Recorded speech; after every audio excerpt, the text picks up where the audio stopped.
ఈ రోజే డౌన్లోడ్ చేయండి. మీ ఫేవరెట్ షోస్ చూడండి. నువ్వు చామంతి జీవితాన్ని నాశనం చేస్తుంటే ఇంకా డబల్ కిక్ వచ్చేదిరా. వాడొచ్చి కాపాడా డాడ్, లేదంటే నీ కోరిక తీర్చేవాణ్ణి. ఈరోజు అసలు రాకుండానే పోయేది. సర్లే, వచ్చి మాత్రం ప్రయోజనమే ఉంది. God is great. అమ్మా, ఆయన బాడీ కూడా దొరకలేదు అంటున్నారు. ఇప్పుడు ఎలాగమ్మా? మీరేం కంగారు పడకండి, ఏదో ఒక దారి దొరికి తీరుతుంది. ఆలోచిద్దాం. ఏం చేద్దామంటారు బాబు? మీరేమీ చేయలేరు, మీ వల్ల ఏమీ కాదు. వీణ్ణి నిన్నే వేసేసి ఉంటే ఈరోజు ఈ మాటలు మాట్లాడేవాడే కాదు కచ్చా.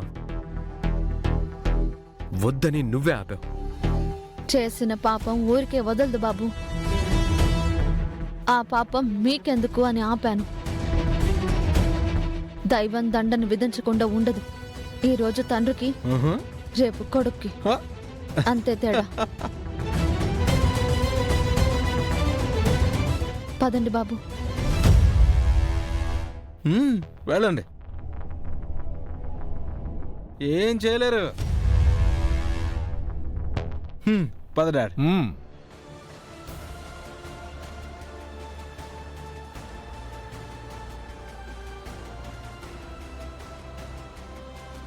పోస్ట్ మార్టం రిపోర్ట్ సబ్మిట్ చేశారా?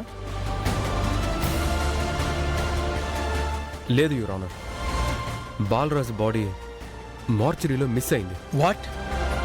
అదెలా? చెప్పండి లాయర్ గారు. యువర్ ఆనర్, లాస్ట్ హీరింగ్లో మన లాయర్ గారు బాడీకి పోస్ట్ మార్టం చేసేస్తే చంపింది ఎవరు చంపారో తెలిసిపోతుందని నమ్మబలికారు.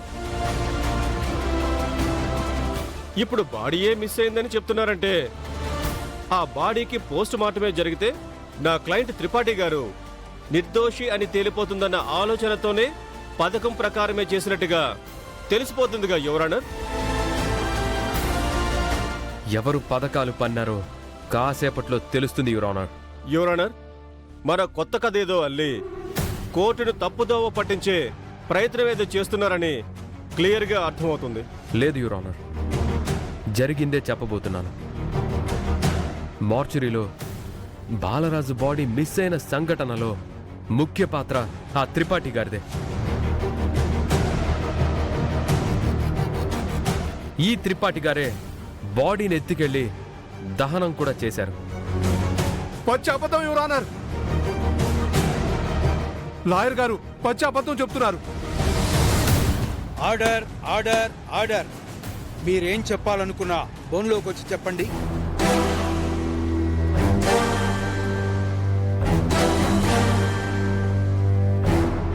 నేను ఆ దరిదాపుల్లో కూడా వెళ్ళలేదు యువర్ ఆనర్.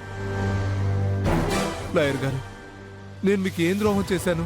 అన్యాయంగా నన్ను ఎందుకు ఇందులోకి లాగుతున్నారు? ఎందుక?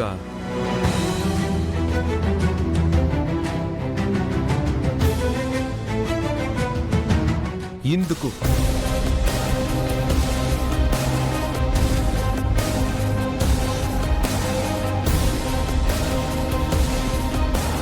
యువర్ ఆనర్, ఇది త్రిపాఠి గారి వాచ్. బాలరాజు గారి బాడీని వీరు తగలబెట్టిన చోట ఇది దొరికింది.